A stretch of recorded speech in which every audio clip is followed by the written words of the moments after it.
So a couple of months ago when I built my new travel 4K PC, I didn't think it would get any better. I thought, hey, this is the smallest, most compact, most powerful desktop PC I can get that can edit 4K videos on the road.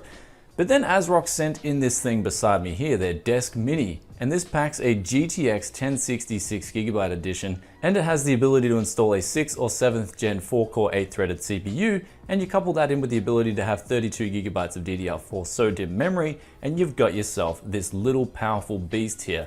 Now it is actually smaller in dimensions than my in-wind Choppin', so it comes in with a total capacity size of 2.7 liters, and it's 212mm tall by 154mm long by 81mm deep. So it is a little bit shorter in length and width, but it is a little bit thicker than the in-wind Choppin'. However, that said, it does carry an AC adapter, and this is probably my only critique with this product.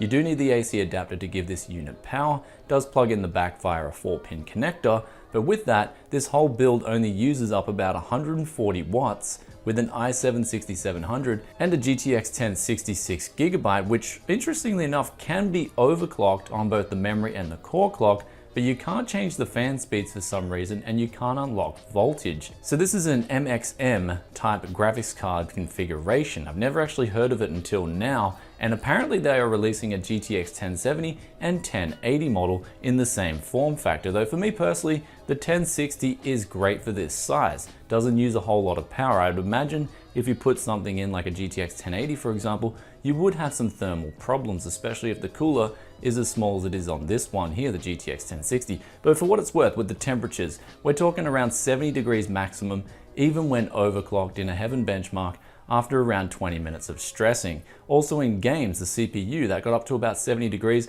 though when I stress tested it individually, it did go all the way up to 90 degrees. But with that, it was the quietest I've ever heard a 4-core 8-threaded CPU on the Intel stock heatsink fan. I'll give you guys a quick listen.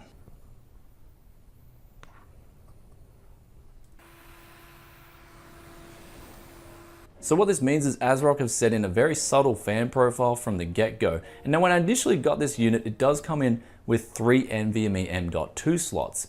And so I used an NVMe M.2 drive, and I had no problems until I got to Windows. It crashed, and then I updated the BIOS, and it was working perfectly after that. In the BIOS itself, I didn't have any configuration to overclock the memory, though one thing I could do was actually down the timings, so I could make it tighter for gaming. And when I did this, even with the SoDimm memory, it did make a difference in games. Games were running very smoothly on this configuration. When we move over to firstly PUBG, I was getting around 75 FPS on high settings at 1080p on both different maps, the new map and the original map.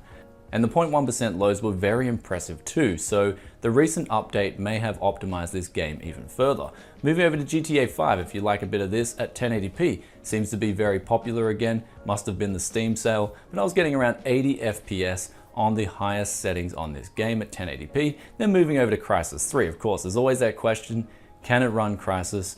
And yes it can, 60 FPS, 1080p max settings, and then we move over to lastly to Doom. We're getting around 122 FPS on ultra settings. So this thing was absolutely kicking it at 1080p gaming.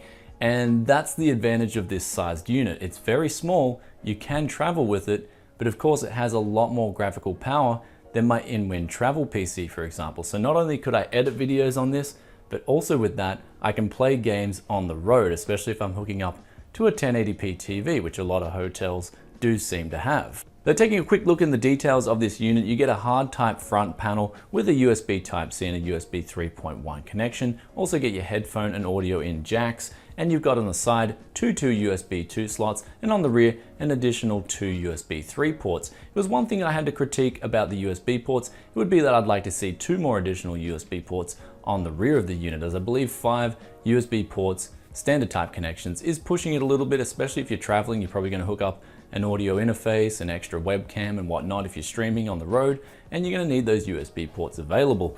Though besides that, the whole frame itself is practically all meshed except for the front panel, so this allows this unit to breathe very easily. Even the rear I/O shield has mesh in it, so it's a great design from ASRock, and especially with that low noise, as you guys heard before, with the fan profiles being quite silent and the temps being pretty good, this is a unit that is definitely going to please people. But of course, this unit being a GTX 1060, you do get that HDMI 2.0 rear out, display port, and mini display port outs for graphic options. There's also dual band wireless included in the unit, and it comes with 2 antennas to boot.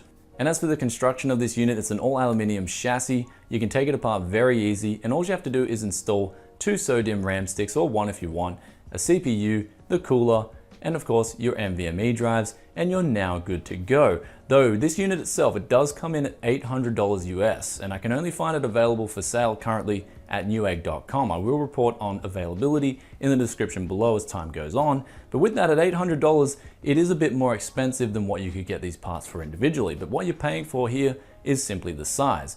It is incredibly small, and I do imagine this unit definitely pleasing people like myself who are going traveling, need that desktop-like performance on the road, especially 32 gigabytes of RAM, extra storage options for NVMe, and they're editing videos, but they also want to play games with the power of a GTX 1060. But anyway guys, that's about it for me today. This was a loan sample provided by ASRock, so I do unfortunately have to return it though. As for getting one for myself, I may think about purchasing one. It is just so damn cool for the size. Again, the only thing I would really critique is I'd like to see that AC adapter somehow implemented into the unit, so you've just got one simple unit to carry around and travel, even if it makes it a little bit bigger. I'd love to see them implement that. Of course, a couple more USB slots, but besides that, really good unit, one that I can highly recommend. Very low noise, and keep in mind, these temperatures are in the dead heat of summer as well, so the fact that it performed as well as it did is a testament to how well ASRock are designing their products as of late. So with this unit, you do get that case, you do get the power supply, the AC adapter, the B250 chipset, and the GTX 1060 MXM. And of course, the BIOS was extremely easy to use, and updating it, you just can plug in an internet cable and it'll update itself for you within the BIOS. So that was really cool to see. And with that guys, let me know in the comments section below what you think of this little unit. Do you see yourself getting one if you're building a travel PC, or would you rather a laptop? Love reading your thoughts and opinions as always, and don't forget to hit that like button, and I'll catch you in another tech video very soon. Peace out for now. Bye.